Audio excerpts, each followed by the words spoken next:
এই যুবক ভাই আমার, মাহফিল তো করো, কিছু না জীবন পাল্টানোর এরাদা তো করো। তোমার দামি টাইমের একটু ভাগ ফেসবুকে পায়, দামি টাইমের একটু ভাগ ইউটিউব পায়, খেলোয়াড় পায়, গায়ক গায়িকা পায়, নায়ক নায়িকা পায়, বন্ধু বান্ধব পায়, শ্বশুর শাশুড়ি পায়, বিবি পায়, স্বামী পায়, সন্তান পায়, পায় না কেবল একজন মালিক। মালিককে ঠেক দেওয়ার টাইম তোমার একটা গাছের দিকে তাকিয়ে দেখো না, ওই গাছটা সারাক্ষণ দাঁড়ায় দাঁড়ায় মালিকের তাকবীর পড়ে। সাপ বিচ্ছু কয় যে গরু ছাগল কুকুর নিকৃষ্ট প্রাণী তুমি তাড়িয়ে দাও, তোমার খবর নাই। ওই কুকুরটাও রুকুর হালতে মালিকের তাকবীর পড়ে। সাপ বিচ্ছুগুলো মেরে ফেলো, পোকামাকড় মেরে ফেলো, পিঁপড়া পায়ে ধরো, অথচ তোমার আমার জানা নাই ওই জন্তুগুলো সিজদার হালতে মালিকের তাকবীর পড়ে। পড়ি না কেবল আমি আর তুমি, আমি আর তুমি, আমাদের হাতে টাইম নাই মালিককে দেওয়ার মতো তোমার হাতে নাই। একদিন আফসোস করবা, সেদিন আফসোস করে লাভ হবে না। আমল নামা বাম হাতে আসলেই তো আফসোস শুরু হবে। ইয়া লাইতানি লাম উতা কিতাবিয়া, আয় আমল নামা যদি আমার না দেওয়া হইতো, ওয়ালাম আদরি মা হিসাবিয়া, আমি জানি না আমার হিসাব কি হবে। ইয়া লাইতাহা কানাতিল কাদিয়া, মৃত্যু পর্যন্তই যদি সব শেষ হয়ে যেত, দুনিয়ায় টাকা পয়সা ছিল, বিচার বাঁচাইতাম, মা আগনা আন্নি মালিয়া, আজকে আমার মাল আমাকে বাঁচাইতে পারছে না। ক্ষমতা ছিল, চাপটে বিচার চেঞ্জ হইতো, আজকে আমার ক্ষমতাও শেষ হয়ে গেছে। হালাকা আন্নি সুলতানিয়া, চিৎকার করব কিন্তু কোনো লাভ হবে না, কোনো লাভ হবে না। কেন? আওয়াজ আসবে, খুযুহু ওয়া গুল্লু, খুযুহু ওয়া গুল্লু, এগুলারে ধর, বেরি লাগা, ধর, বেরি লাগা, টেনে হেঁচড়ে নিয়া, সুম্মাল জাহিম সাল্লু, টেনে হেঁচড়ে নিয়া জাহান্নামে ফালা। আল্লাহ আল্লাহ, আরে ভাই আমার, ওই জন্য মালিক ডেকে ডেকে মায়া করে বলতেছেন, সেদিন তো আফসোস করবি, সেদিন তো আফসোস করবি। ওই আফসোস যেন না করতে হয়। ইয়া লাইতানি কদ্দামতু লিহায়াতি, আজ যদি আগে একটু আমল পাঠাইতা, ওই আফসোস যেন করতে না হয়। মালিক আগে আগে ডেকে ডেকে বলতেছেন মায়া করে করে, ইয়া আইয়ুহাল্লাযীনা আমানুত্তাকুল্লাহ ওয়াল তানজুর নাফসুম মা কদ্দামাত লিগাদিন ওয়াত্তাকুল্লাহ। প্রত্যেকটা মানুষের উচিত তারা আখিরাত নিয়ে চিন্তা করা, যে হায় আমি আমার মালিকের সামনে কেমনে দাঁড়াবো, আমার পুঁজি কি, কামাই কি, সম্বল কি, কি নিয়ে মালিকের সামনে দাঁড়াবো, প্রত্যেকের চিন্তা করা উচিত। আম্মা বা'দু ফাআউযু বিল্লাহি মিনাশ শাইতানির রাজীম।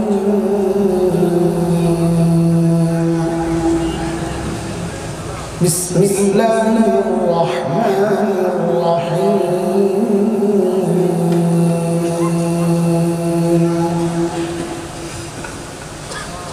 ইয়া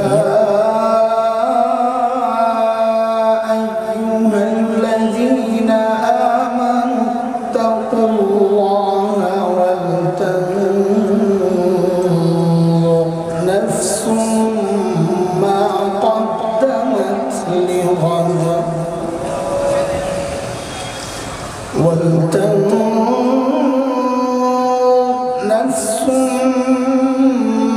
ما قدمت لغد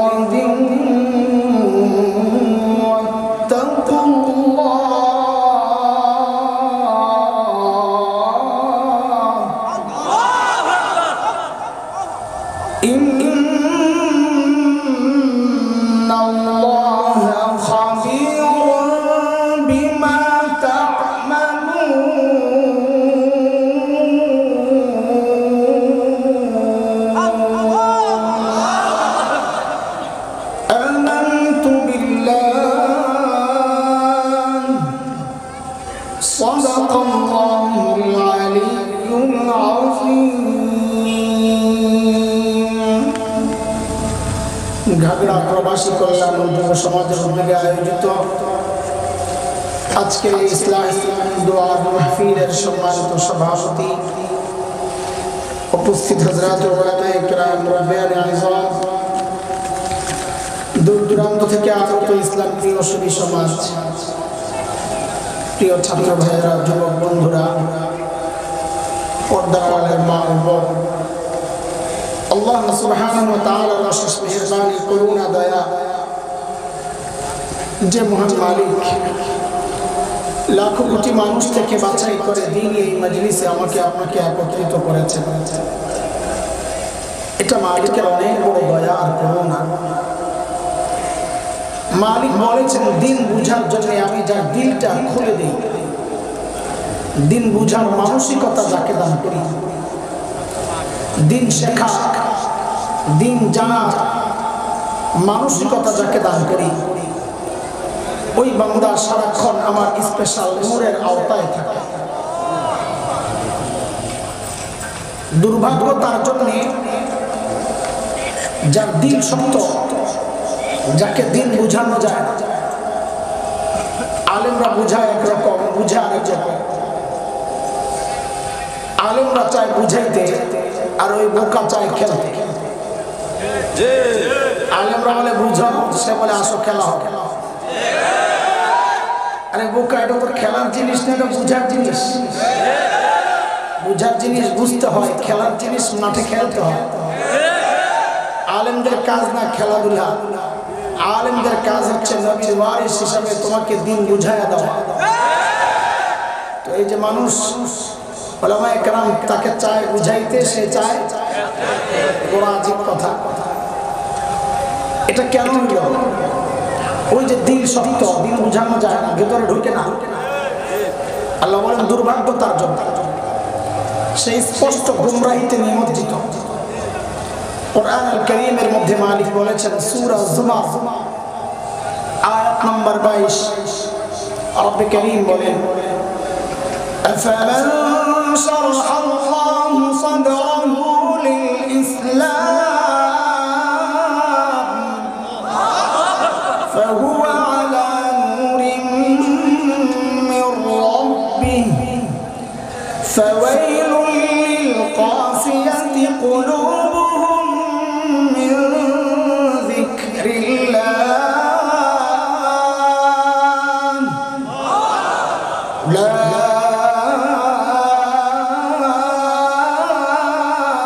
উলাইকা ফি দালালিন মুবিন।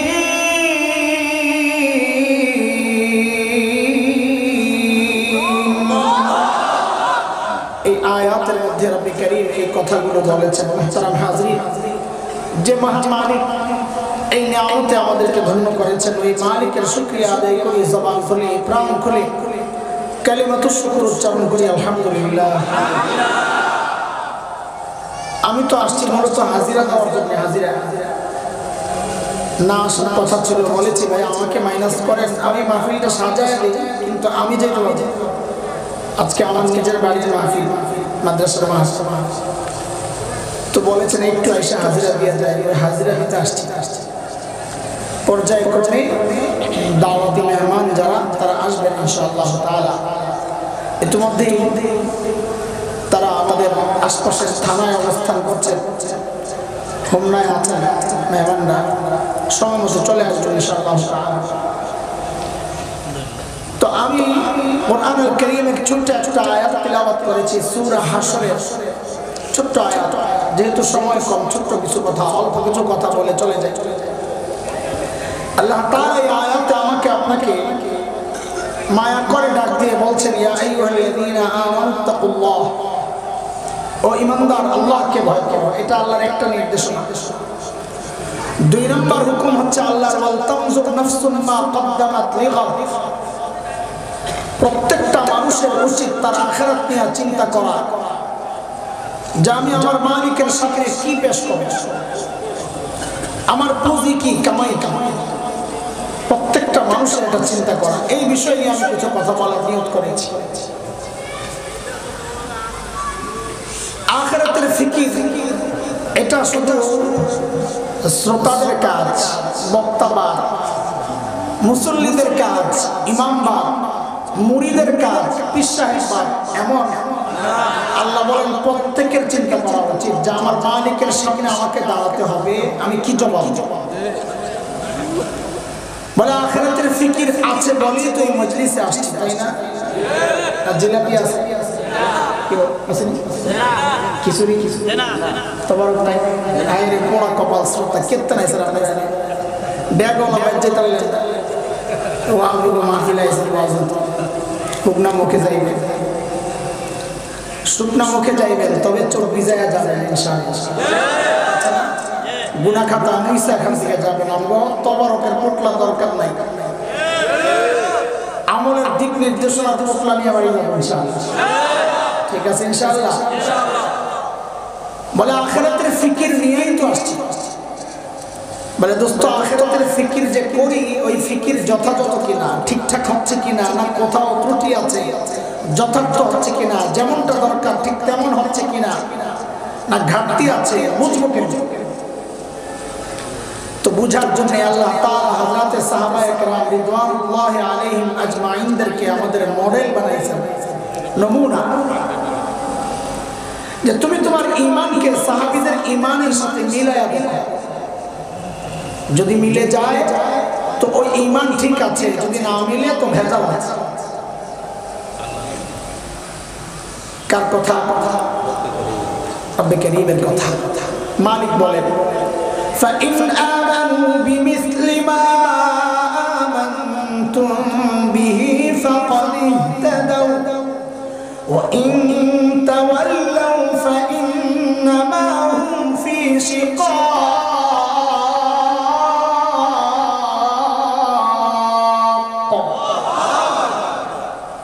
বলে তুমি তোমার তাকওয়াকে সাহাবীদের তাকওয়ার সাথে মিলায়া দেখো। বলে কেন মিলাবো? বলে কারণ সাহাবীদের তাকওয়ার পরীক্ষা আমি নিয়েছি, ওই পরীক্ষায় সাহাবীরা পাস, তোমারটা যদি মিলে তো তুমিও পাস। কার কথা?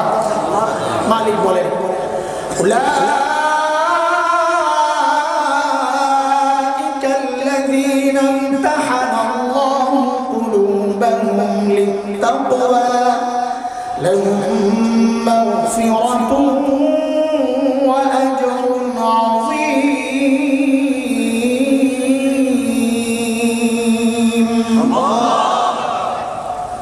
সূরা তাওবার মধ্যে আল্লাহ তাআলা আরো পরিষ্কার করে বলেছেন, ক্লিয়ার করে। মালিক বলেন والسابقون الأولون من المهاجرين والأنصار والذين اتبعوهم بإحسان رضي الله عنهم ورضوا عنه وأعد لهم جنات تجري تحتها الأنهار خالدين فيها أبدا ذلك الفوز العظيم।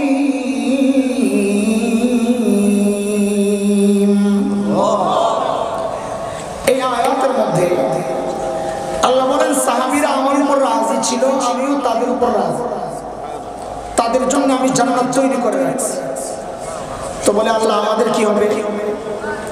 তো এই আয়াতে আল্লাহ ছোট্ট করে বলছেন ওয়াল্লাযীনা তাবাউহুম বিইহসান, যার ঈমান সাহাবীদের ঈমানের সাথে মিলে যাবে, যার আমল সাহাবীদের আমলের সাথে মিলে যাবে, আল্লাহ বলল বান্দা তোমার উপরও আমি রাজি, তোমার জন্য জান্নাত তৈরি করে রাখব। এজন্য দোস্ত আমাদের আমলকে কাদের সাথে মিলায় দেখতে হবে? বলেন কাদের সাথে? আমাদের মডেল কে? সাহাবায়ে কেরাম। বলেন কারা? আরে কে বানাইছেন? আল্লাহ বানাইছেন, নমুনা নমুনা। এবার আপনি আযানের আগে দুরূদ শরীফ পড়বেন কি পড়বেন না এটা আপনার বিষয়। মসজিদ আপনার, মাইক আপনার, মুয়াজ্জিন আপনার, আমি কে বলবো? তবে আলেম হিসেবে অনুরোধ যে আপনার এই আমলটাকে সাহাবীদের আমলের সাথে একটু মিলায় দেখেন। যদি মিলে যায় করেন, সমস্যা নাই, না মিললে ছাড়ে।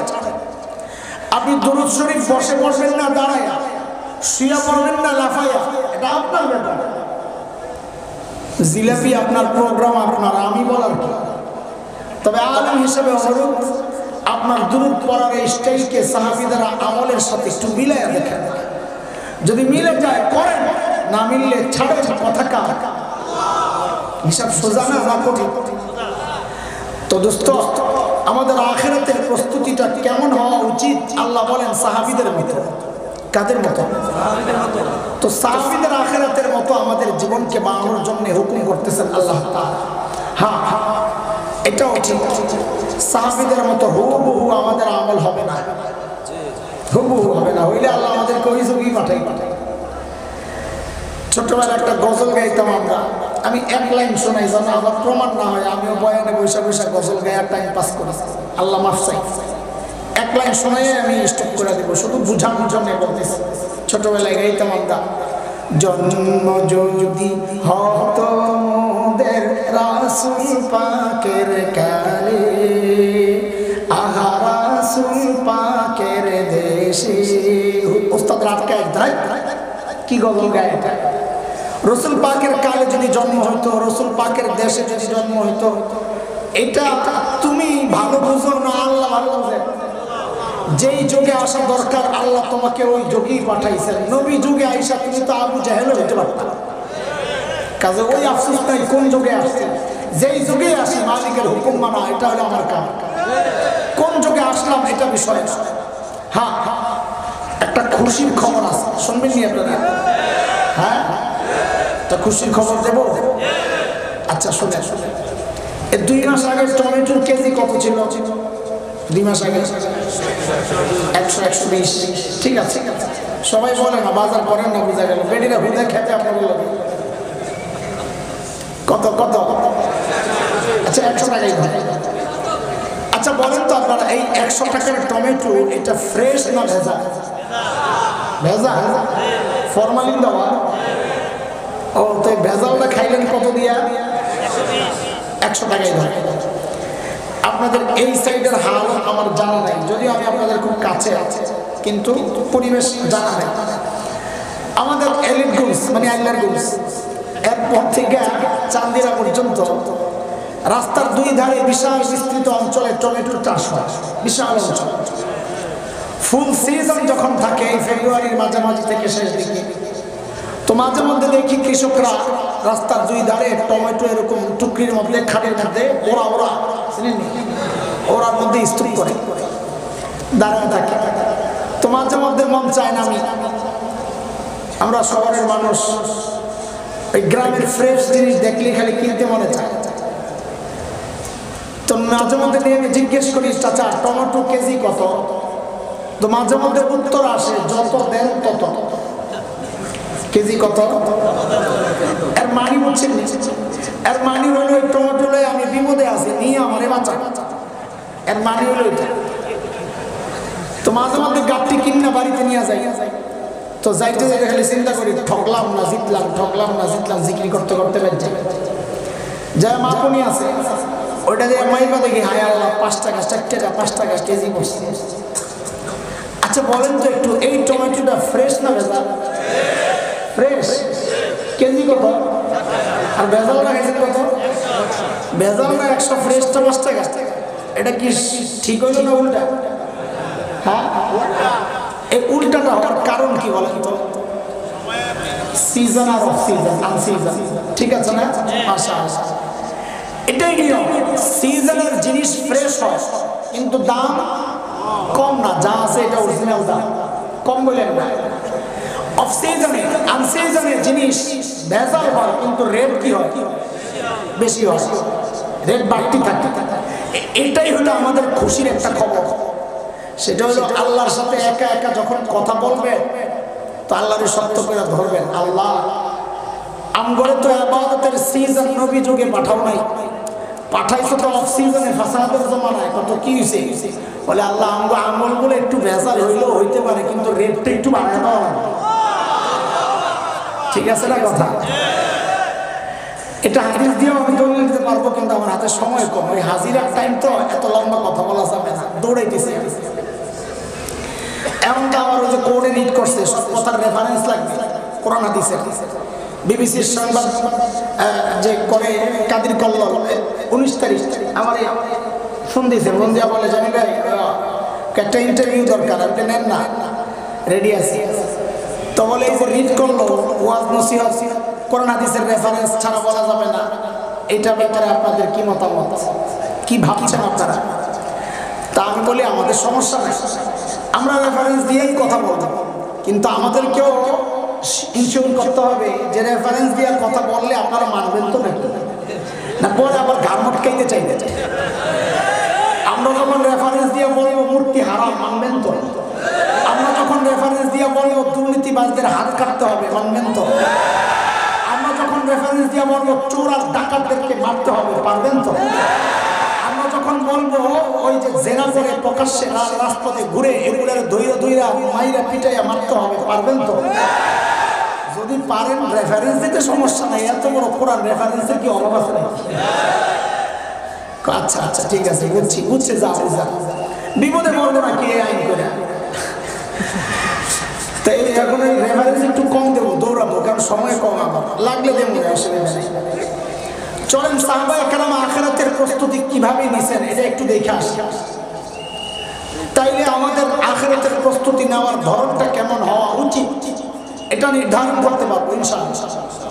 মনোযোগ এদিকে দেন, লোকজন আসবে যাবে, এদিকে তাকান, এদিকে তাকান, পিছনে তাকায় না, যত বাসি পুলিশ দৌড়ে দিল পিছনে তাকায় না, আমারই না ধরতে হইব, আপনারও তো ধরতে হইব না, ডরান কিছু নেই।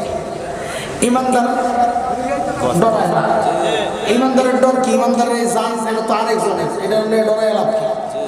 ইমানদারের জান কার কাছে বেচা? জান্নাতের বিনিময়ে জান বিক্রি করে দিছে, ঠিক আছে না?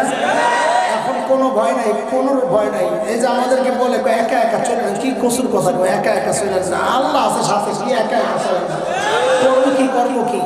আরে শরীর থেকে মাথা বিচ্ছিন্ন করা যাবে ইনশাআল্লাহ, এই সিনা থেকে ঈমান বিচ্ছিন্ন করতে পারবি না, আমাকে সরাতে পারবি না, কথা বলেন, এটা ঈমানের কথা আমাদের। হযরত আবু বকর সিদ্দিক রাদিয়াল্লাহু আনহু, আহা মুরব্বি মানুষ, আরে ভাই বুড়া হইলে বুঝবেন ওনার হাল, এখন বাচ্চাদের যতই ওনার সাথে আচরণ করা লাগবে, উনি এখন মেজাজ একরকম, উনি আইসা কষ্ট করে বসছেন, এটাই আমাদের জন্য অনেক বরকত আসবে, বাস বিরক্তি প্রকাশ করেন না মুরব্বীদের সাথে।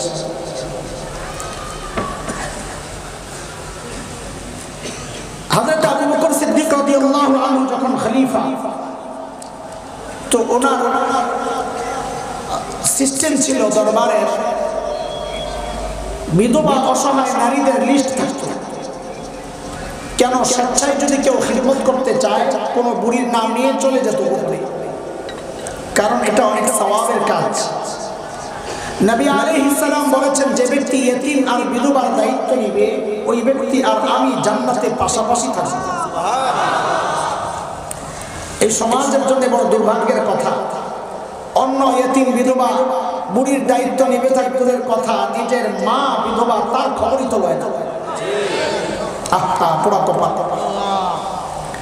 একদিন হযরত ওমর আসছেন, আখিরাতের ফিকির সাহাবায়ে কেরামের ভিতরে কিভাবে ঢুকছে দেখেন, ওইটাই আল্লাহ আমাদের কাছে চাচ্ছে। হযরত ওমর আসছেন কোন এক বুড়ির খিদমত করবেন এই আশা, লিস্ট দেখেন শুধু একটা নাম খালি, টিক চিহ্ন দিয়া পরদিন সকালে ফজরের পর যায় বুড়ির বাড়িতে হাজির। কখন বলেন তো? বলেন ফজরের পর। কথাটা কেন জিজ্ঞেস করলাম, একটা কথা জরুরি বলার জন্য, সেটা হচ্ছে সাহাবায়ে কেরাম দিনের কাজ সকাল সকাল শুরু করতেন, ফজরের পর শুরু করতেন। কেন? নবী আলাইহিস সালাম দোয়া করতেন, সকালে যারা কাজ করেন তাদের জন্য বরকতের দোয়া করেছেন। শেখ ইবনুল কাইয়িম রাহমাতুল্লাহি আলাইহি বিখ্যাত আলেম, তার বিখ্যাত কিতাব জাদুল মাআদের মধ্যে লিখেছেন, কেউ যদি সকালে ঘুমায় তার ঘর থেকে কোনোদিন অভাব দূর হবে না। এইবার কাঁথা গরম করেন, অভাব যাই। পরদিন সকাল সাইয়েদনা ওমর ইবনুল খাত্তাব বুড়ির দরজা নক করে বলে, আরে আপনার ঘরের কাজগুলো করার জন্য আমি ওমর ইবনুল খাত্তাব হাজির। বুড়ি ভেতর থেকে জবাব দেন, বাবারে প্রতিদিন যে আল্লাহর বান্দা আমার ঘরের কাজগুলো করে ইতিমধ্যেই তিনি কাজ করে চলে গেছেন, আমার তো আর কোনো কাজ নাই। হযরত ওমর চিন্তা করলেন তাইলে আমাকে আরো সকালে আসা লাগবে। ওই চিন্তায় হযরত ওমর পরদিন ফজরের আযানের ওয়াক্তে বুড়ির দরজা নক করে বলে, মারে আপনার ঘরের কাজগুলো করার জন্য আমি ওমর ইবনুল খাত্তাব হাজির। আজকে বুড়ি জবাব দিচ্ছেন, বাবারে প্রতিদিন যে আল্লাহর বান্দা আমার ঘরের কাজগুলো করেন ইতিমধ্যেই কাজ করে চলে গেছেন। হযরত ওমর চিন্তা করলেন তাইলে আমাকে আরো আগে আসা লাগবে। ওই চিন্তায় হযরত ওমর পরদিন তাহাজ্জুদের ওয়াক্ত বুড়ির দরজা নক করে বলে, মারে আমি ওমর ইবনুল খাত্তাব 3 দিন থেকে আপনার দুয়ারে আপনার ঘরের কাজগুলো করতে চাই। বুড়ি হযরত ওমরকে অবাক করে জবাব দিচ্ছেন, বাবারে প্রতিদিন যে আল্লাহর বান্দা আমার ঘরের কাজগুলো করেন তিনি ইতিমধ্যেই ওই কাজ করে চলে গেছেন। ভাই কখন? তাহাজ্জুদের ওয়াক্ত চিনেন তো? কোন সময় কখন? হ্যাঁ, সময়টা 3 বার করে ফজরের আগে একটা কথা বলছেন, বাস ঠিক আছে। এটা হইলো আপনার ওই মাসআলার ব্যাখ্যা। আমার কাছে আছে একটা ডিজিটাল ব্যাখ্যা। সেটা হইলো তাহাজ্জুদের ওয়াক্ত হইলো এই যুগের পোলাপাই ফেসবুক আর ইউটিউব বন্ধ করে যখন ঘুমাইতে যায়, ওটা হলো তাহাজ্জুদের ওয়াক্ত। ঠিক নি কথা? এতে করে সবচেয়ে মুসিবতে আছে রাতে যারা চুরি করতে হইবে না, যেই ঘড়ি যায় দরজা আর জানালা চিপা দিয়ে ভিতরে তাকায় দেখে কোনো না কোনো আল্লাহর বান্দা আসমানের দিকে মোনাজাত দিয়ে হয়ে গেছে। আরে কথা ঠিক নেই রে ভাই, গজব আইব নাকি? আমার হাসার স্মরণ করে না ভাই, পোলা ভাই মুরব্বী আপনার ঘরে কই নাই, পোলা ভাই এইবার যায় হযরত ওমরের টনক নড়ছে, কিরে এত রাতে কে কাজ করতে আসে? আমার কাজের দরকার নাই, আগে বুজুর্গ বাইর করা লাগবে, কে এই আল্লাহর বান্দা? ওই চিন্তায় পরদিন এশার নামাজের পর সাইয়েদনা ওমর ইবনুল খাত্তাব বুড়ির দরজার সামনে এক ঝোপের আড়ালে চুপচাপ বসে আছেন। দেখবেন এত রাতে কে কাজ করার জন্য আসে? গভীর রাত। হযরত ওমর লক্ষ্য করলেন এক আল্লাহর বান্দা পা টিপে টিপে চোরের মতো বুড়ির বাড়ির দিকে আগাইতেছে। হযরত ওমর রেডি আসে, যেই না কাছে আসছে লাফ দিয়ে দাঁড়াইছে, মারুন তা কে আপনি? বাপরে হযরত ওমরের যে আওয়াজ, রাত গভীর, মানুষটাও একা। আমি এরকম কোন সিচুয়েশনে যদি পড়তাম, আমার সামনে এরকম হঠাৎ কেউ দাঁড়ায়, ওরে আল্লাহ, সাথে সাথে কাপড় নষ্ট করে। হযরত ওমরের আওয়াজে ওই ব্যক্তি ভয় পাবেন থাক দূরের কথা, উল্টা হযরত ওমর যাকে দেখলেন নিজেই চমকায় গেছেন, হায় এই তো আর কেউ না, খলিফাতুল মুসলিমিন আবু বকর সিদ্দিক রাদিয়াল্লাহু তাআলা। ওমর তো অবাক হয়ে গেছেন, আবু বকর আপনি কেন? হায় আল্লাহ, পায়ের দিকে তাকায় দেখে জুতা নাই। ধর্ষের খুব শক্ত মতো আবু বকরকে ওমর বড় মহব্বত করতেন, এমনি লেগে থাকতেন। লেগে মানে গুটাগুটি না, ক্ষমতার লাগা না, ওইটা হচ্ছে আমল কার চেয়ে বেশি করতে পারে ওই লাগা। তো ধরছে না আবু বকর, পায়ে জুতা নাই কেন? আহা, ইসলামী শাসন ব্যবস্থার সৌন্দর্য। সাইয়েদনা আবু বকর জবাব দিচ্ছেন, ওমর জুতা পরলে চমচট আওয়াজ হয়, যদি মানুষের ঘুম ভেঙে যায়। দেখছেন নি কেন? রাষ্ট্রপ্রধান রাতে জুতা খুলে হাঁটে যেন জনগণের ঘুম নষ্ট না হয়। কোন দুনিয়ায় বাস করি? ঘুম তো দূরের কথা, হায় এখন তো জানির নিরাপত্তা নেই। আরে তোমার ওই ঠিকেরও তো নিরাপত্তা নেই।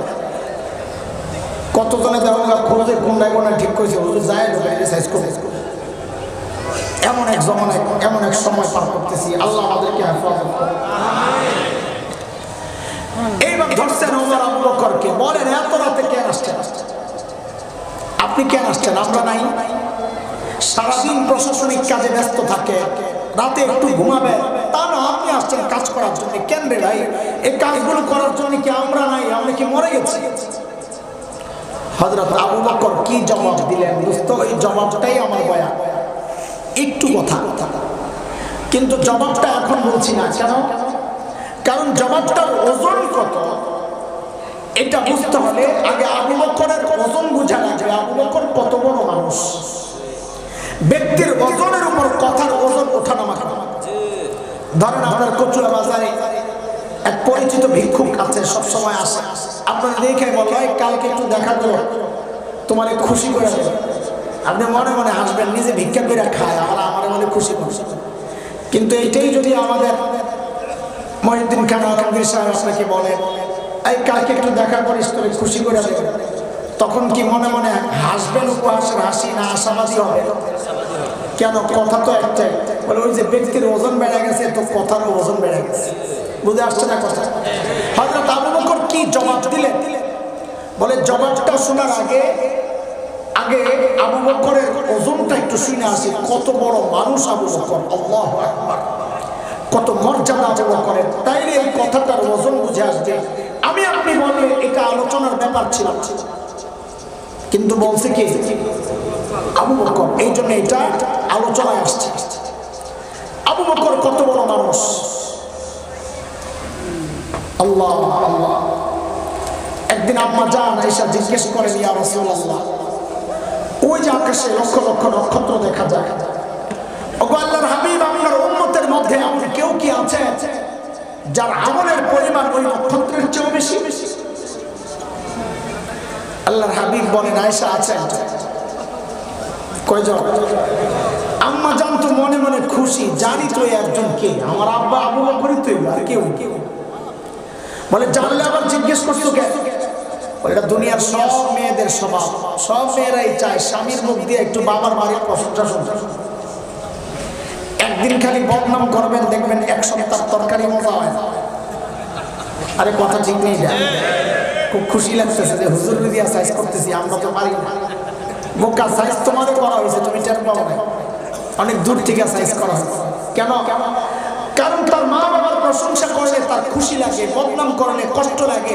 সন্তান হিসাবে এটাই তো হওয়া দরকার।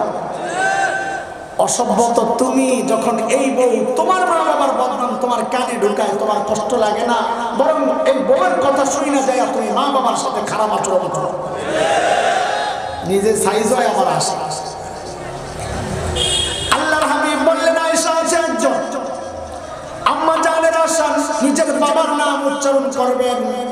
নবী বললেন, আয়েশা, আমার যে উম্মতের আমল ওই নক্ষত্রের চেয়ে বেশি, সে হচ্ছে ওমর ইবনুল খাত্তাব। কে কে কে? হায় হায় হায়, আম্মা জানের মুখের অবস্থা কি এখন? নবী তো বাবার নাম বলেনি নাই, বলছেন আবার এরে খোদা। মেয়েদের জন্য এটা বড় কঠিন জিনিস, সত্যি। যেই হোক না, আমার মা হোক তাতে কি, আম্মা জান তো আমার মা না, তাতে কি, এটা তার স্বভাব। আল্লাহর মেয়েদেরকে বানাইছি নিয়ে যাবে, সত্যি সহ্য করতে পারে।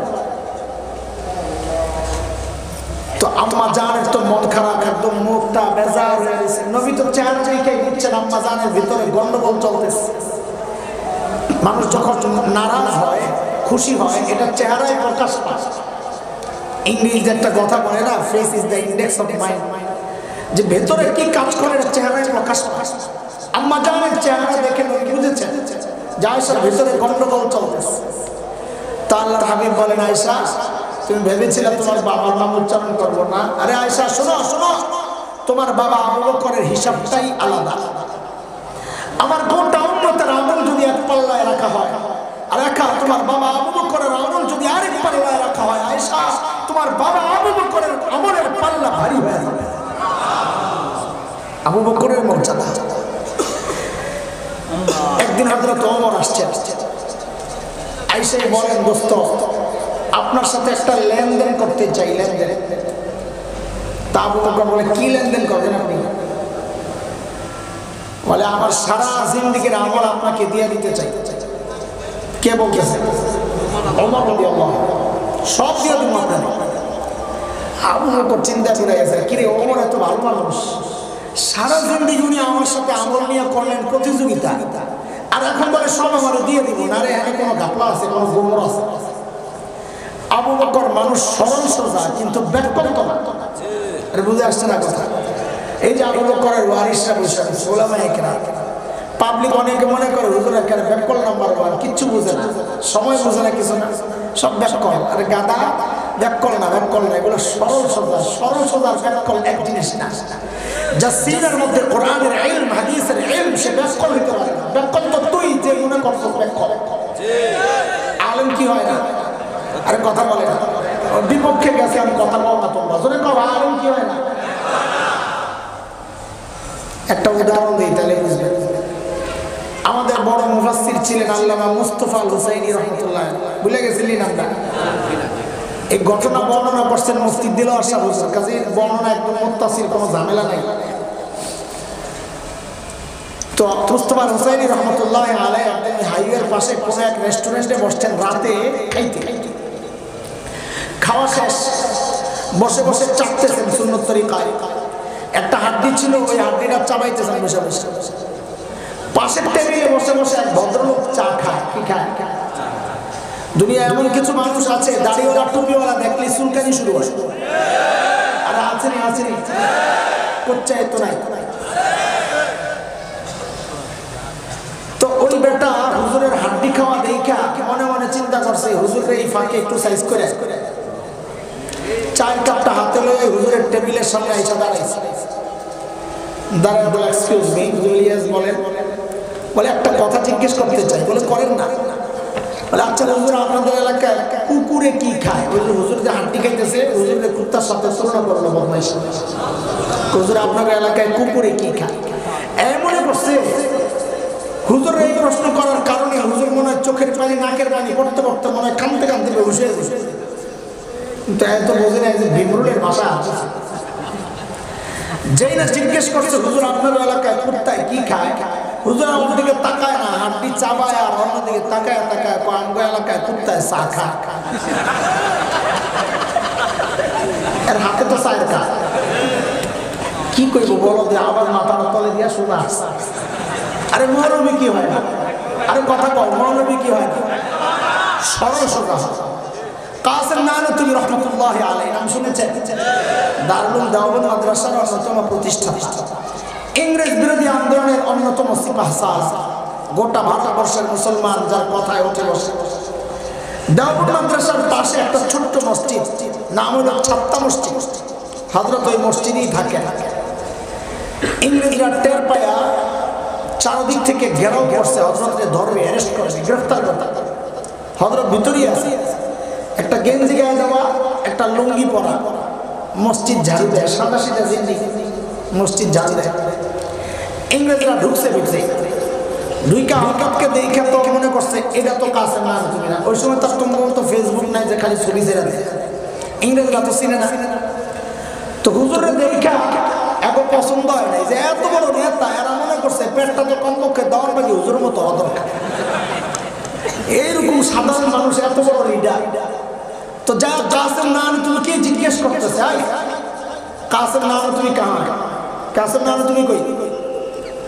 কাসেম নানুতুবি কি চালাক মানুষ, সুবহানাল্লাহ। মৌলবী কি হয় না ওটা বুঝাইতেছে। কাসেম নানুতুবি কি করছে? যেখানে দাঁড়ায় ছিলেন ওখান থেকে একটু সইরা বাম দিকে আসছে। তো আগের জায়গাটা ফাঁকা হয়েছে না? তো এমন একটা ভাব হয়েছেন যে কথাটা বুঝতে একটু দেরি হয়েছে। তা কি আবার কাসেম নানুতুবি? ও আচ্ছা, ও তো আমি হাতে এত একটু আগে এখানেই ছিল, তো কথা তো মিশা না, একটু আগে তো এখানেই ছিল, এখন তো সরে জায়গায় এসে। ইংরেজরা মনে করছে একটু আগে এখানে ছিল, এখন যদি পালায় আসে। ও আলেম কি হয় না? কথা বলেন না। সাইয়েদনা আবু বকর মানুষ সরল সোজা ব্যাকল্প না। হযরত ওমর যখন বললেন, আবু বকর আমার সারা জিন্দেগির আমল আমি আপনাকে দিয়ে দিতে চাই। আবু বকর বুঝছেন এখানে কোনো গোমর আছে। আস্তে করে জিজ্ঞেস করলেন, ভাই ওমর, বুঝলাম সারা জিন্দেগির আমল আপনার আমাকে দিয়ে দিবেন, কিন্তু ছোট্ট করে একটু বলেন না আমার কি দেওয়া লাগবে? হযরত ওমর বলেন, আবু বকর ঘাবড়ায়েন না, বেশি কিছু চাইবো না। বলে কমটাই কি বলেন না? বলে ওই যে হিজরতের সময় সাউর গুহায় নবীর সাথে যে 3 দিন লুকায়া ছিলেন, কয়দিন? যে 3 দিন লুকায়া ছিলেন আবু বকর, ওই 3 দিন আমাকে দিয়ে দিবেন, বিনিময়ে আমি আমার সারা জিন্দেগির আমল আপনাকে দিয়ে দিব। ও ভাই কয়দিন? বিনিময়ে সারা জীবন। বলেন বিনিময়ে একদিকে 3 দিন, আরেকদিকে। কিন্তু প্রশ্ন হচ্ছে সাইয়েদনা ওমর কি বুঝলেন গোমর, যে এই 3 দিনের এত দাম যে আমার সারা জিন্দেগির আমলের চেয়ে 3 দিনের মূল্য বেশি? কি বুঝলেন ওই গোমর? গোমরটা একটু বোঝা দরকার নেই? বলেন, সময় তো নাই, কেমনে বুঝবেন? কম হযরত ওমর ওই গোমরে বুঝার ঢুকার আগে একটু গুহার মুখটারে আগে একটু বন্ধ করে আসে চলে। আপনারা তো কত ওয়াজ শুনেন। আজকে এই যে প্রবাসী পয়সা টয়সা আছে এক পক্ষ থেকে সঠিক উত্তরদাতারে পুরস্কার দেবো আমরা। কেউ দিবেন নি আপনারা টাকা পয়সা? পুরস্কার দেবো সঠিক উত্তর দিলে। দেই পাবলিক ওয়াজ কি মুখস্থ রাখছে সারা জীবন। বলেন তো গুহার মুখে কে কে বাসা বানাইছিল? মাকড়সা কবুতর। আচ্ছা মাশাআল্লাহ, এইবার আসল পরীক্ষা হবে, সঠিক উত্তরদাতাকে পুরস্কার দেওয়া হবে। বলেন তো কবুতরের ডিম পারছে কয়টা? পারে নাই একটা। কেউ একটা মাশাআল্লাহ। এই তো 12 জাতের কবুতর না, একটা মারাইছে কষ্ট কষ্ট করে। আর আছে দিয়ে একটাই মাশাআল্লাহ। আর নাই কেউ সব দিয়ে একটার উপর ইত্তেফাক হয়ে গেছে পুরস্কার কারের মধ্যে। আর আন্দাজে কিছু কম যদি লেগে যায় দুইটা কেটে করছে কয়েকজন কেটে করছে মনে করছে এটা সঠিক, কয়েকজন আত্ম তিনটা তো গলিনারে পাওয়া যায়। আসলে দিয়ে তিনটা আমার কথা হা হা।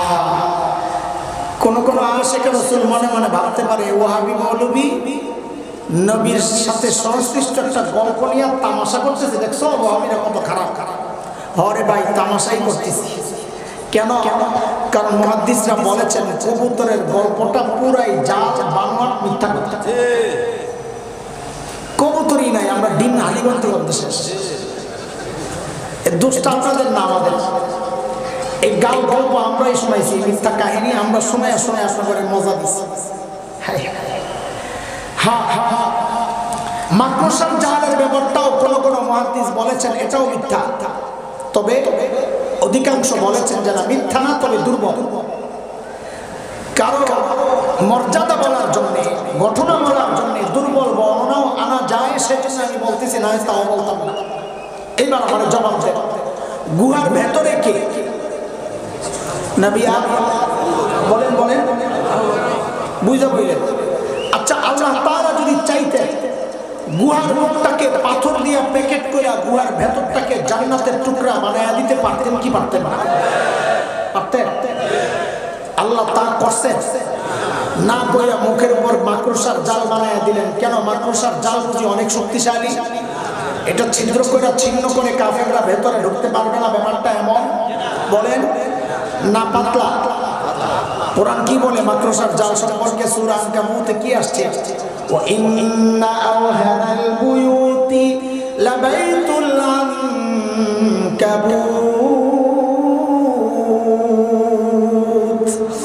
জগতের সবচাইতে দুর্বল ঘরের নাম কি? বলেন তো আল্লাহ এই মাকড়সার জাল দিয়ে নবী আর আবু বকরের নিরাপত্তা দিলেন যে আল্লাহ জগৎবাসীকে দেখায়া দিচ্ছেন, এই মানুষ দেখো, আমি আমার দিনকে যদি বাঁচাতে চাই তো আমার পারমাণবিক অস্ত্র লাগে না, যুদ্ধ বিমান লাগে না, ট্যাঙ্ক কামান লাগে না, লাখো সৈন্য লাগে না, সাবমেরিন লাগে না।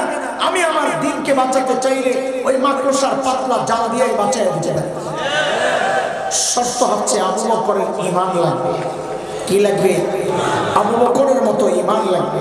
ঈমান যদি থাকে দুনিয়ার কোনো শক্তি নাই তোমাকে পরাজিত করতে। শেখ ওমর মুখতার একজন বিখ্যাত বিপ্লবী, লিবিয়া দখলদাররা সিদ্ধান্ত নিল বম্বিং করে গোটা এলাকা শেষ করে দিবে। হিতাকাঙ্ক্ষী একজন এসে বলে হযরত এলাকা ছাড়তে হবে, নাইলে মারা পড়বো। বলে কেন? বলে বোম মারবে বিমান দিয়া, বিমান দিয়া বোম মারবে। শেখ ওমর মুখতার ঈমান দীপ্ত এক পাল্টা জবাব দিয়েছেন। পাল্টা প্রশ্ন করে, আহারে কি জবাব! ঈমান দীপ্ত জবাব। তিনি জিজ্ঞেস করলেন, আচ্ছা ওই বোমারু বিমানগুলো কি অনেক শক্তিশালী? বলে হ্যাঁ অনেক শক্তিশালী। তো কত শক্তিশালী?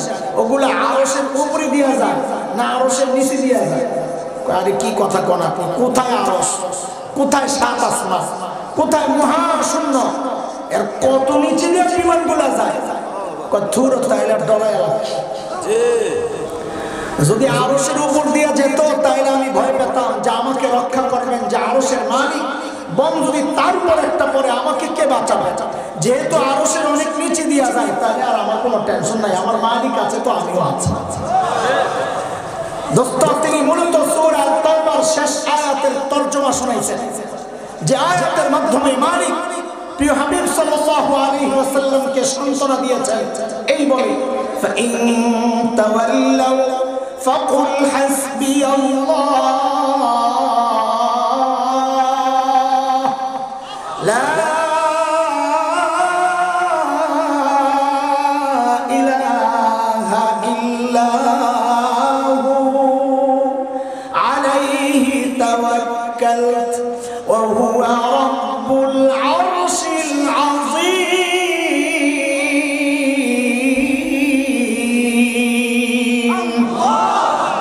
নবী, আপনি জানেন দুনিয়ার মানুষ যদি আপনাকে সহযোগিতা না করে, পাশে না থাকে, দরকার নেই, আপনি বলে দেন আমার জন্য আমার আল্লাহই যথেষ্ট। তিনি ছাড়া কোনো মাবুদ নাই। তার ক্ষমতা জানো, শক্তি জানো, তিনি আরশে আজিমের রব। আল্লাহু আকবার। এর দোস্ত, এটাই হচ্ছে বাস্তবতা।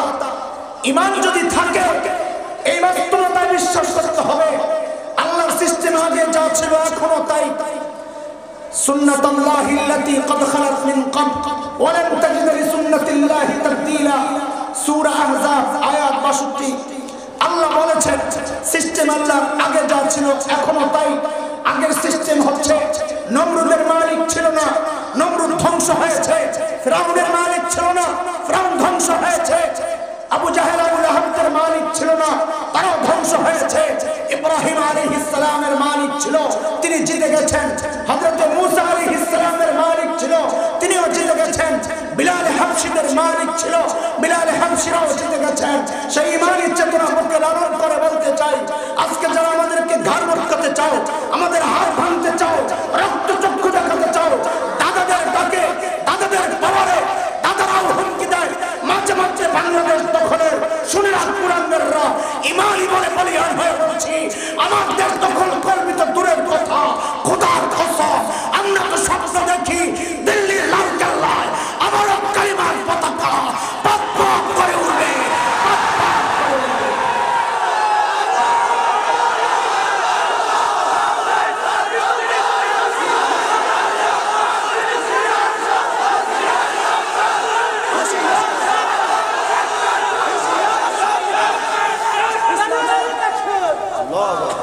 সাইয়েদনা আবু বকরের কোলে মাথা রেখে নবী আরাম করতেছিলেন। ঘুম থেকে উঠে দেখেন আবু বকরের চেহারার মধ্যে চিন্তার ছাপ। নবী জিজ্ঞেস করেন, আবু বকর আপনি এত চিন্তিত কেন, কি সমস্যা? সাইয়েদনা আবু বকর জবাব দিলেন, ইয়া রাসূলুল্লাহ, ওই যে গুহার মুখের দিকে তাকায়া দেখেন কাফেররা হাঁটতেছে।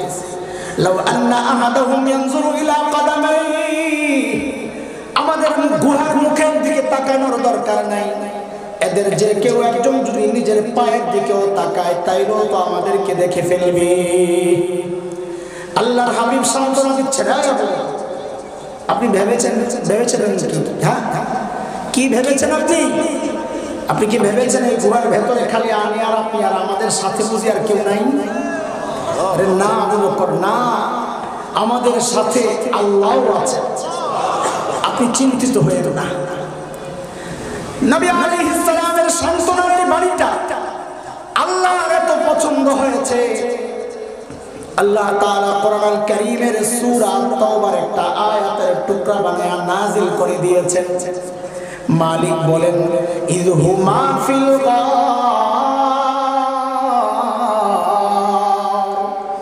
ইয ইয়াকুলু লিসাহিবিহি লা তাহজান ইন্নাল্লাহা মা'ানা। দুইজন যখন গুহায়, একজন যখন তার সাহাবীকে বললেন, নবী যখন আবু বকরকে বললেন, এর দোস্ত খেয়াল করেন এখানেও আবু বকরের মর্যাদা। ইয ইয়াকুলু লিসাহিবিহি, নবী যখন তার সাহাবীকে বললেন, সাহাবী মানে কে কে কে? তার মানিটা কি? মানিটা হচ্ছে হযরত আবু বকর যে নবীর সাহাবী, এটা আল্লাহ কোরআনে স্বীকৃতি দিয়ে দিয়েছেন। সুবহানাল্লাহ। আবু বকরের সাহাবীকে কেউ অস্বীকার করলে তার ঈমান থাকবে না, কারণ এটা কোরআনের কথা। ইয ইয়াকুলু লিসাহিবিহি, একজন যখন তার সাহাবীকে বললেন, লা তাহজান, ও আবু বকর আপনি ঘাবড়ায়েন না। কেন? ইন্নাল্লাহা মা'ানা, আল্লাহ আমাদের সাথে আছেন। আল্লাহ আমাদের, আমার হাতের দিকে দেখেন তো, আল্লাহ আমাদের সাথে মানে পাশাপাশি, আল্লাহ আমাদের সাথে আছেন, সঙ্গে আছেন। সাইয়েদনা ওমর বুঝে গেছেন গোমর আরে কারবার তো এনে আটকাইছে। হায় হায় হায়, সারা জিন্দেগি আমল করে পাইলাম কি, আবু বকর 3 দিন থাইকা পাইল কি? এই জন্য ওমর কয়, আবু বকর লাগবো না সারা জীবন, লয়া যাক 3 দিন দেন। বলে গোমরটা কি? গোমরটা হচ্ছে ওমর বুঝেছেন সারা জিন্দেগি আমল করে নবীর কাছ থেকে আমি কি স্বীকৃতি পেয়েছি, আমাকে আমার সম্পর্কে নবী কি বলেছেন, মূল্যায়ন কি হয়েছে, নবীর সাথে আমার সম্পর্কের লেভেলটা কি। নবী বলেছেন, লাউ কানা বাদি নবিয়্যুন লাকানা উমর, আমার পরে যদি কেউ নবী হতো তো কে হতো? কে হতো? যেন নবী ওমরকে ডেকে বলছেন, ও ওমর, আপনার সাথে আমার সম্পর্কের লেভেলটা হচ্ছে বাদিয়তের, মানে আমি আগে আপনি পরে, আমার পরে যদি কেউ নবী হতো তো কে হতো? তার মানে নবী আগে ওমর, বলেন না আমার সাথে, নবী আগে ওমর, এটাকে বলে বাদিয়তের সম্পর্ক। হযরত ওমর চিন্তা করছে, সারা জিন্দেগি আমল করে পাইলাম নবীর কাছ থেকে বাদিয়তের সম্পর্ক, বাদিয়তের মুকুট। নবী বলেন, ওমর আমি আগে আর আপনি পরে। আর আবু বকর 3 দিন থাইকাই কি পাওয়া গেল? নবী বলেন, আবু বকর আপনার সাথে আমার সম্পর্কের লেভেলটা ওমরের মতো বাদিয়তের না, মিন বাদিনা, আগে আর পরে না, মা'ানা মা'ানা মাইয়াতে, আমি আপনার সাথে, আল্লাহ আপনার সাথে। ওমর কয় সারা জিন্দেগি লাগবে না, আবু বকর 3 দিন দেন আমার। আবু বকরের মর্যাদা শোনাইতেছি, মনে আছে না? আবু বকর তো মানুষ বেকল না, সরল সোজা। এই যে মর্যাদার একটা দিক, এটা ওমর টের পাইছেন, আবু বকর বুঝেন নাই। কি জবাব দিলেন আবু বকর?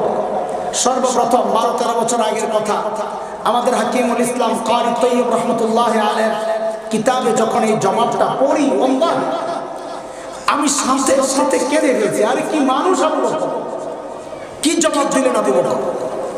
বলে, ওমর কি বলেন ভাই? আরে 3 দিন যদি আপনারে দিয়ে দেই তো আমার পুঁজি চালান সব তো আপনি লয়ে যাবেন, আমার আর থাকে কি? আমার জীবনে করছি কি? জীবনে কিছু করতারই নাই, 3 দিনই তো আমার পুঁজি। আবু বকর বলে, জীবনে কিছু করতে পারে নাই, আমি আপনি ভাবতেছি কত কিছু করছি, জান্নাত মনে রেডি হয়ে গেছে। আর আবু বকর বলতেছেন জীবনে কিছু করতে পারি নাই। হ্যাঁ, চিন্তা করা যায়, কি করেন নাই আবু বকর দ্বীনের জন্য, নবীর জন্য। হিজরতের রাতে নবী আলাইহিস সালাম আবু বকরের ঘরে যায়, খালি টোকা মারছেন, সাথে সাথে দরজা খুলে গেছে। নবী বলেন, আবু বকর আপনি ঘুমান নাই? বলি, ইয়া রাসূলুল্লাহ, ওই যে 6 মাস আগে বলেছিলেন আবু বকর এলাকা ছাড়তে হতে পারে, হিজরত করতে হতে পারে, আপনিও সঙ্গে থাকবেন। ওগো আল্লাহর হাবিব, সেই দিন থেকে আজ পর্যন্ত এই পিঠকে বিছানার সাথে লাগাই নাই। বলে, তো ঘুমান নাই? বলে, ঘুমাইছি ইয়া রাসূলুল্লাহ, এই দরজার সাথে হেলান দিয়া দরজারে বালিশ বানাইয়া দাঁড়ায়। ওই আবু বকর বলতেছেন জীবনে কিছু করি নাই তো ওমর, এই 3 দিন লয়ে গেলে আমার থাকে কি ভাই? আল্লাহ, শেষ আবু বকরের মর্যাদার শেষ আরেকটা দিক বলে আমি শেষ, কিন্তু আপনারা জামাত যাবেন কয়টা? আমার সমস্যা আচ্ছা, মানে আপনার এলাকায় ঝামেলা হবে না, আমি শেষ করে দিলে একবার এখানে জামাত করে নিয়ে। আচ্ছা ঠিক আছে, আরেকটা মর্যাদার দিক শোনায় ফিনিশিং এ চলে যাবো। তাবুকের যুদ্ধ খেয়াল করে শুনে, নবী আলাইহিস সালাম চাঁদা চেয়েছেন সাহাবায়ে কেরামের কাছে। এটাও প্রমাণ, দ্বীনি কাজের জন্য দ্বীনি জিম্মাদার যারা, তারা সাধারণ মানুষের কাছ থেকে যদি চাঁদা গ্রহণ করে, এটা সুন্নাহ। এই সুন্নাহ নিয়েও কেউ কেউ ঠাট্টা বিদ্রুপ করে, ঈমান থাকবে না। সুন্নাহ নিয়ে ঠাট্টা করলে ঈমান থাকবে না। নবী আলাইহিস সালাম চাঁদা চেয়েছেন, এই কার কাছে কি আছে নিয়ে আসো। তাবুকের কঠিন যুদ্ধ, গরমের টাইম, ফসল কাটার মুহূর্ত, লম্বা জায়গা। আজকে ওমর বড় খুশি, আবু বকরকে হারাইয়া দিবে, কারণ আবু বকরের কাছে নাই তো চাঁদার ব্যাপার আসছে, দিবি কি? টাকা পয়সা তো নাই। ওমর ঘরে গেছে, ঘরে গিয়া ঘরে যা ছিল সব নামাইয়া 2 ভাগ করছে। 1 ভাগ ঘরে রেখে আসছেন, আরেক ভাগ গাট্টি করে নবীর দরবারে নিয়ে আসছেন। ইয়া রাসূলুল্লাহ, আমার চাঁদা। আল্লাহর হাবিব জিজ্ঞেস করতেছেন, ওমর কি নিয়ে আসছেন বলেন তো আমার সাথে, কি জিজ্ঞেস করছেন? ওমর বলেন বলেন, ওমর কি নিয়ে আসছেন? খেয়াল করেন, এটা মনে রেখেন, মনে কাজে লাগে। ওমর বলেন, ইয়া রাসূলুল্লাহ, অর্ধেক আনছি, ঘরে অর্ধেক রেখে আসছি। আচ্ছা, এইবার ওমর অপেক্ষা করতেছে আবু বকর কি আনে, নবী অপেক্ষা করতেছেন আবু বকর কি নিয়ে আসে। সাইয়েদনা আবু বকর আসতেছেন, হাতে ছোট্ট একটা পুতলা। ওমরও তাকায় আছে, মনে মনে তো আমার কাছে লাগে ভাব একটা আইছে, যা এখন একটা স্লোগান হবে, জিতিল রে জিতিল, ওমর জিতিল জিতিল। বর্ণনার আকপিস মিলাইলে বোঝা যায় যে ওই পুতলার মধ্যে সাইয়েদনা আবু বকরের গায়ের অবশিষ্ট কাপড় চোপড় গুলা ছিল। এখন আপনার প্রশ্ন আসবে, তাইলে গায়ে দিছে কি উলঙ্গ? ও ভাই, রিওয়ায়াতের এই অংশগুলো দুর্বল, আমরা আপনাদের সাথে খেয়ানত করব, যেটা দুর্বল বলে দিব, যেটা জাল তাও বলে দিব। তো বলে দুর্বল বর্ণনা আমাদেরকে কেন শোনাচ্ছেন? যেই মুহাদ্দিসরা দুর্বল বলেছেন ওই মুহাদ্দিসরাই ফতোয়া দিয়েছেন কারো মর্যাদা বলার ক্ষেত্রে দুর্বল বর্ণনাও আনা যায়, সেই জন্য বলতেছি। গায়ে কি ছিল? বলে ঘরে একটা চাটাই ছিল, বিছানা।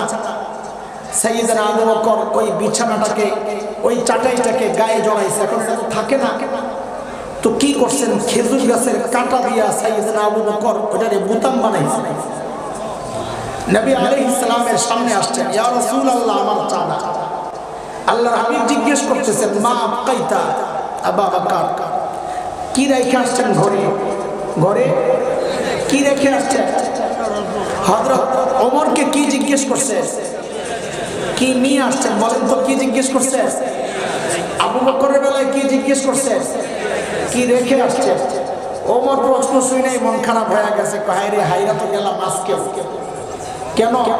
কই জিজ্ঞেস করছে কি রেখে আসছে, এখন হয়তো বলবে কিচ্ছু রেখে আসি নাই, আমি তো অর্ধেক রেখে গেছি। লাগছিনি বেশ? সাইয়েদনা আবু বকর কি জবাব দিলেন? আরে দোস্ত, আবু বকরের জবাবটা পরে শুনেন, আগে আবু বকরের ছোট্ট মেয়ে হযরত আসমার জবাবটা একটু শুনেন। আহারে কি পরিবার আল্লাহ বানাইছেন! আয় মা, ছোট্ট আসমা, 8 বছর 9 বছর বয়স। নবী আর আবু বকর হিজরত করে মদিনার রাস্তায়। আবু বকর ঘরে টাকা পয়সা মুদ্রা যা ছিল সব গাঠি করে নিয়ে নিয়েছেন নবীর সাথে। আবু বকরের বাবা হযরতে আবু কুহাফা রাদিয়াল্লাহু আনহু তখনও মুসলমান হন নাই, তিনি মক্কা বিজয়ের দিন মুসলমান হয়েছেন। হযরত আবু কুহাফার ইসলামের কারণে, মুসলমান হওয়ার কারণে আবু বকরের মর্যাদা বেড়ে গেছে আরেকটু। কেন জানেন? নবীদের মধ্যে 4 জেনারেশন নবী অনেক আছে। ইব্রাহিম আলাইহিস সালাম, ছেলে ইসহাক আলাইহিস সালাম, ছেলে ইয়াকুব আলাইহিস সালাম, ছেলে ইউসুফ আলাইহিস সালাম, 4 লাইন নবী। আবার ইউসুফ থেকে ধরলে উপরের দিকে 4 লাইন নবী, আবার ইয়াকুব ধরলে উপরে 2 লাইন, নিচে একজন। 4 জেনারেশন নবী নবীদের মধ্যে আছে। কিন্তু সাহাবীদের মধ্যে 4 জেনারেশন সাহাবী আমি পাই নাই আবু বকর ছাড়া। এক আবু কুহাফা মুসলমান সাহাবী, আবু কুহাফার ছেলে আবু বকর মুসলমান সাহাবী, আবু বকরের মেয়ে আসমা রাদিয়াল্লাহু আনহা মুসলমান সাহাবী, আসমার ছেলে আব্দুল্লাহ ইবনে জুবাইর মুসলমান সাহাবী। 4 জেনারেশন সাহাবী, একমাত্র সাহাবী আবু বকর সিদ্দিক রাদিয়াল্লাহু আনহু। আবু বকরের মর্যাদা শুনাইছে। তো আবু কুহাফা আসছেন, ছেলে আবু বকরের সাথে ঝগড়া, বিবাদ, দূরত্ব, সম্পর্ক ছিন্ন। যেহেতু আবু বকর মুসলমান, আবু কুহাফা তখনও মুশরিক। আসেন কিন্তু ওই যে নাতিপুতিরা ঘরে, ছেলে তো চলে গেছে কিন্তু ভিতরে এখন দাদা তো জ্বলতেছে, আর এগুলো না জানি না খায়া মরতেছে। দাদা তো আবু কুহাফা আসছে, আয়েশা হযরত আসমাকে ডাক দিয়া জিজ্ঞেস করতেছে, দাদু ভাই, বাবা তো মনে হয় ঘরে কিছু রেখে যায় না, আম্মুকে জিজ্ঞেস করো কি লাগবে। হযরত আসমা ছোট্ট বাচ্চা জবাব দিচ্ছেন, দাদু ভাই আপনি টেনশন করেন না, আব্বা যাওয়ার সময় ঘরে যথেষ্ট পরিমাণ রেখে গেছে। আবু কুহাফা চলে গেছে।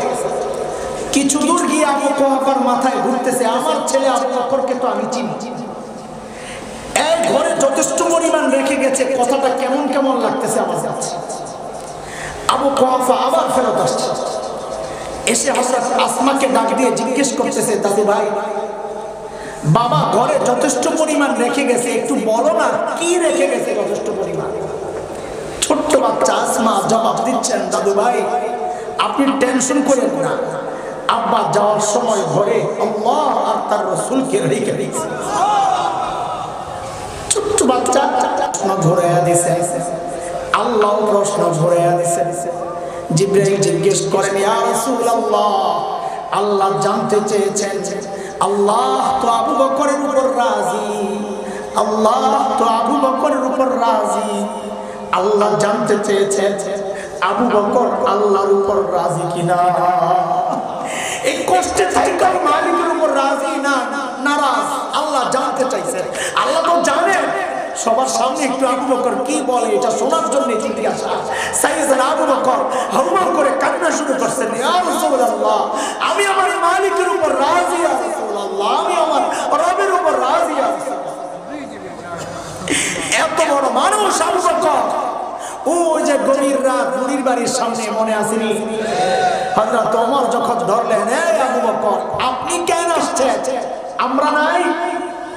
তো বলেছে আবু বকরের জবাবটা এটাই বয়ান। কি জবাব দিলেন? বলে জবাবটার ওজন শোনাইতে এতক্ষণ আবু বকরের ওজন শোনাইলাম, জবাবটা আমি আপনি দিলে এত আকর্ষণের কিছু ছিল না, আলোচনার ব্যাপার ছিল না, কিন্তু জবাবটা যেহেতু আবু বকরের এই জন্য এটা এত আকর্ষণ হয়ে গেছে। সাইয়েদনা আবু বকর জবাব দিচ্ছেন, ওমর হ্যাঁ ভাই এই কাজগুলো আপনাদেরকে দিলেও পারি, কিন্তু বাইরে আমি কি আমার আখিরাত কামাই করব না? এত বড় মানুষ আখিরাত কামাইয়ের ফিকিরের জন্য গভীর রাতে আইসা মুনির বাড়ির কাজ করে। আখিরাতের ফিকির সাহাবায়ে কেরামকে কিভাবে ধরছিল সাইয়েদনা ওমর। এত বড় মানুষ, কত বড় মানুষ ওমর। এক হাদিস তো শুনাইলাম, নবী বলেছেন লাউ কানা বাদি নবিয়্যুন লাকানা ওমর, আমার পরে নবী হলে ওমর হতো। এক হাদিসে নবী বলেছেন ওমরু ফিল জান্নাহ, ওমর জান্নাতি। আমি আপনি হকের উপর চললে বলা হয় লোকটা হকপন্থী। হযরত ওমর সম্পর্কে নবী বলেছেন উল্টা, দারাল হাক্কু হাইসু দারা, ওমর যেদিকে যায় হক তার পেছনে পেছনে যায়। এত বড় মানুষ ওমর। নবী আলাইহিস সালাম জান্নাতে ওমরের বাড়িটা দেখছেন। দুনিয়ায় এসে নবী উচ্ছ্বাস প্রকাশ করতেছেন, আনন্দ, হায়রে ওমরের বাড়িটা জান্নাতে দেখছি আমার উম্মত, এত সুন্দর বাড়িটা, আমার মন চাইছিল একটু বাড়িটার ভেতরে ঢুকি, না জানি ভেতরটা কত সুন্দর। ঢুকি নাই। ওমরের গায়রত, ওমরের আত্মমর্যাদা বোধ, প্রেস্টিজ। যদি ওমর মাইন্ড করে, কারণ কারো ঘরে তো অনুমতি ছাড়া ঢোকা যায় না। কোরআনের সূরা নূরে আসছে আল্লাহর নির্দেশ, ইয়া আইয়ুহাল্লাযীনা আমানু লা তাদখুলু বুয়ুতান গায়রা বুয়ুতিকুম হাত্তা তাস্তানিসু ওয়া তুসাল্লিমু আলা আহলিহা। কারণ ঘরে তো অনুমতি ছাড়া ঢোকা নিষেধ। ওমর যদি মাইন্ড করে ওই জন্য আমি ঢুকি নাই, আরে এই কথা শুনি না। সাইয়েদনা ওমর হাউমাউ করে বাচ্চাদের মতো কান্না শুরু করছেন, আমি কিন্তু ইয়া রাসূলুল্লাহ আপনার সাথে আমার আত্মমর্যাদা বল। ওগো হাবিব আপনি একটু ঢুকলেন না কেন, ওগো নবী আপনি একটু ঢুকলেন না কেন? ওমর কান্না শুরু করছেন। এত বড় মানুষ ওমর, আখিরাতের ফিকির মাথায় কেমনে ঢুকছে। নামাজ দাঁড়াইছেন, নামাজে হযরত ওমর নামাজ পড়াইতেছেন, ইমাম তিলাওয়াত করতেছেন, ওয়াকিফুহুম ইন্নাহুম মাসউলুন। কোরআনের আয়াত অর্থ হচ্ছে কিয়ামতের মাঠে আল্লাহ কাউকে কাউকে আটকায়া দিবেন, এই এদেরকে থামাও, এদেরকে ধরো, এদেরকে ধরো, আটকাও। কেন? ইন্নাহুম মাসউলুন, এদেরকে জিজ্ঞাসা করা লাগবে, এদেরকে আটকাও। আরে এই কথা তো ওমরকে বলার কথা না, ওমর তো জান্নাতি, ওমরের তো জান্নাতের সুসংবাদ পাওয়া, ওমরের তো জান্নাতে বাড়িও রয়েছে, কিন্তু ওমরের আখিরাতের ভয় কেমন ঢুকছে। হযরত ওমর এই আয়াত পড়তেছেন আর কাঁদতেছেন, ওয়াকিফুহুম ইন্নাহুম মাসউলুন। আরে আমারও যদি আটকায়া ধইরা বলে, এরাও জিজ্ঞাসা করা লাগবে, আমি কি জবাব দেব? কাঁদতেছেন। ওমরের আওয়াজের কান্না এত উঁচু হয়ে গেছে যে মসজিদের পেছনের অংশ থেকেও মানুষ কান্নার আওয়াজ পায় গেছে। আখিরাতের ভয় কিভাবে ঢুকছে ওমরের। হায় মৃত্যুর যন্ত্রণায় কাতরাচ্ছেন ওমর।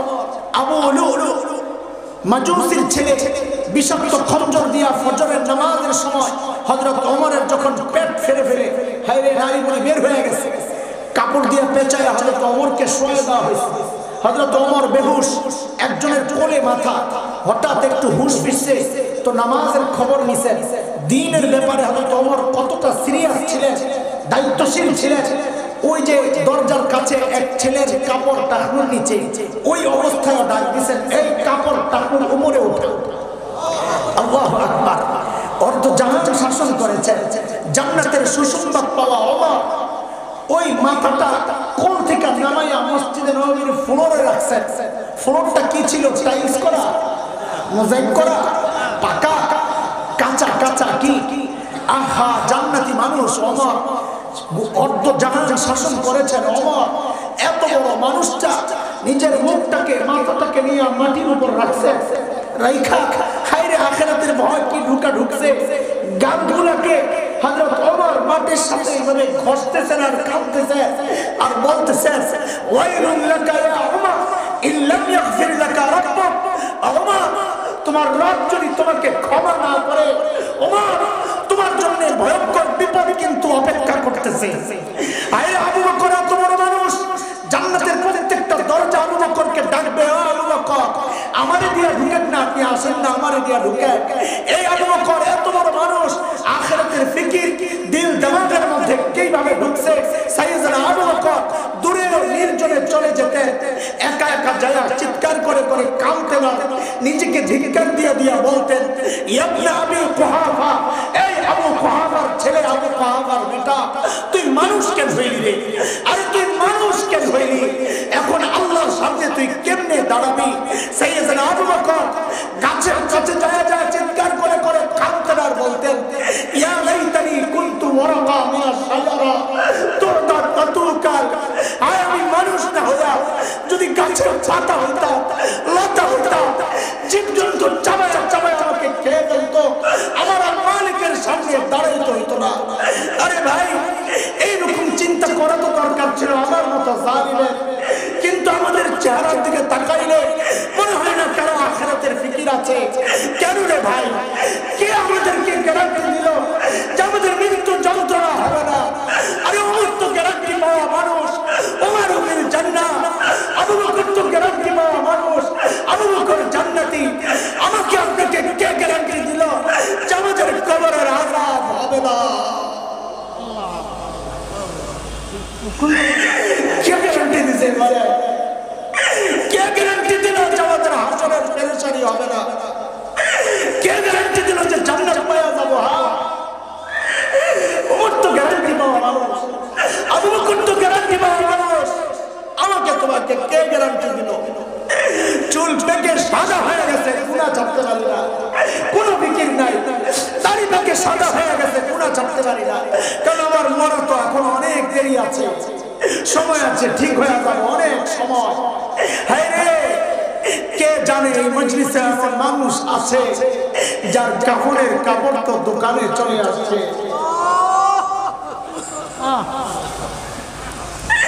কে জানে কালকে খবর পেতে পারে বয়ান করে গেল মাওলানা হাসান জামিল তো দুনিয়ায় নাই। কে জানে? এই যুবক ভাই আমার, মাহফিল তো করো, কিছু নাও, জীবন পাল্টানোর এরাদা তো করো। তোমার দামি টাইমের একটু ভাগ ফেসবুকে পায়, দামি টাইমের একটু ভাগ ইউটিউব পায়, খেলোয়াড় পায়, গায়ক গায়িকা পায়, নায়ক নায়িকা পায়, বন্ধু বান্ধব পায়, শ্বশুর শাশুড়ি পায়, বিবি পায়, স্বামী পায়, সন্তান পায়, পায় না কেবল একজন মালিক। মালিককে আরে জালিম একটা গাছের দিকে তাকায় দেখো না, ওই গাছটা সারাক্ষণ দাঁড়ায় দাঁড়ায় মালিকের তাসবিহ পড়ে। সাপ বিচ্ছু কয় যে গরু ছাগল কুকুর নিকৃষ্ট প্রাণী তুমি তাড়িয়ে দাও, তোমার খবর নাই। ওই কুকুরটাও রুকুর হালতে মালিকের তাসবিহ পড়ে। সাপ বিচ্ছুগুলো মেরে ফেলো, পোকামাকড় মেরে ফেলো, পিঁপড়া পায়ে বলো, অথচ তোমার আমার জানা নাই ওই জন্তুগুলো সেজদার হালতে মালিকের তাসবিহ পড়ে।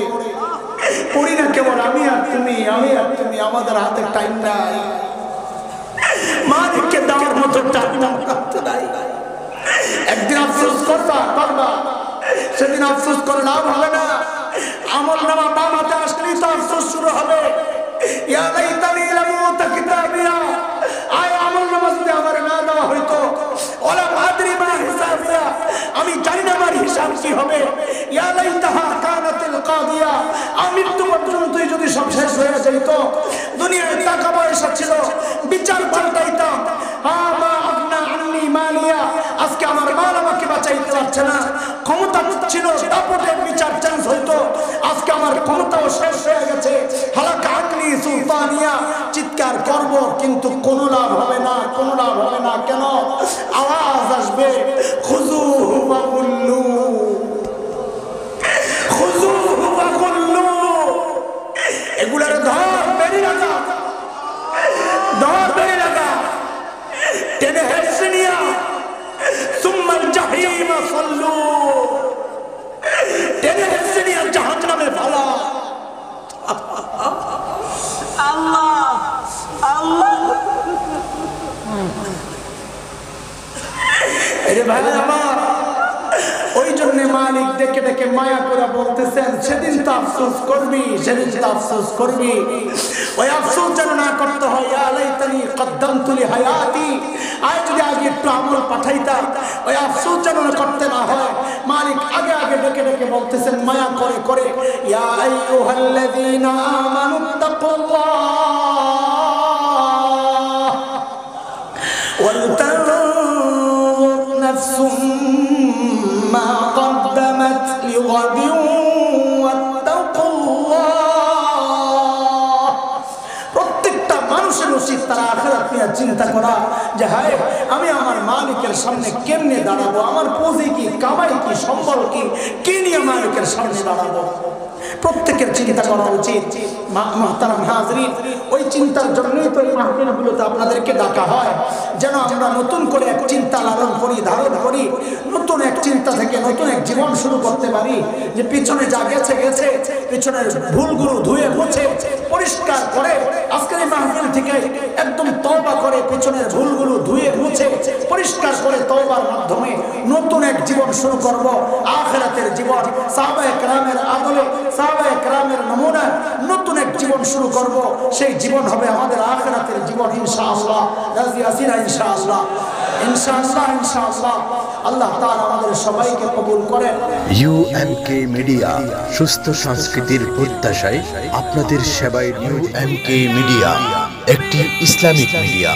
আমাদের চ্যানেলটিতে সর্বদাই হক্কানি উলামায়ে কেরামদের বয়ান ও হামদনাত ও কেরাত আপলোড করা হয়। সবার আগে আমাদের সকল ভিডিও পেতে আমাদের চ্যানেলটি সাবস্ক্রাইব করুন। সবাইকে আমাদের সাথে থাকার জন্য আন্তরিক মোবারকবাদ। আল্লাহ হাফেজ। Messrs Unani medicine corner, proprietor Mohammad Yakub Sikdar, Kachua Thana road, কওমি মাদ্রাসার ভবনের নিচতলায় অবস্থিত, কচুয়া পৌরসভা, কচুয়া, চাঁদপুর। এখানে পুরুষ ও মহিলাদের যে কোনো রোগের এবং সুস্বাস্থ্যের জন্য স্থায়ীভাবে চিকিৎসা সেবা প্রদান করা হয়। মোবাইল নম্বর 01816229826। আল্লাহ হাফেজ।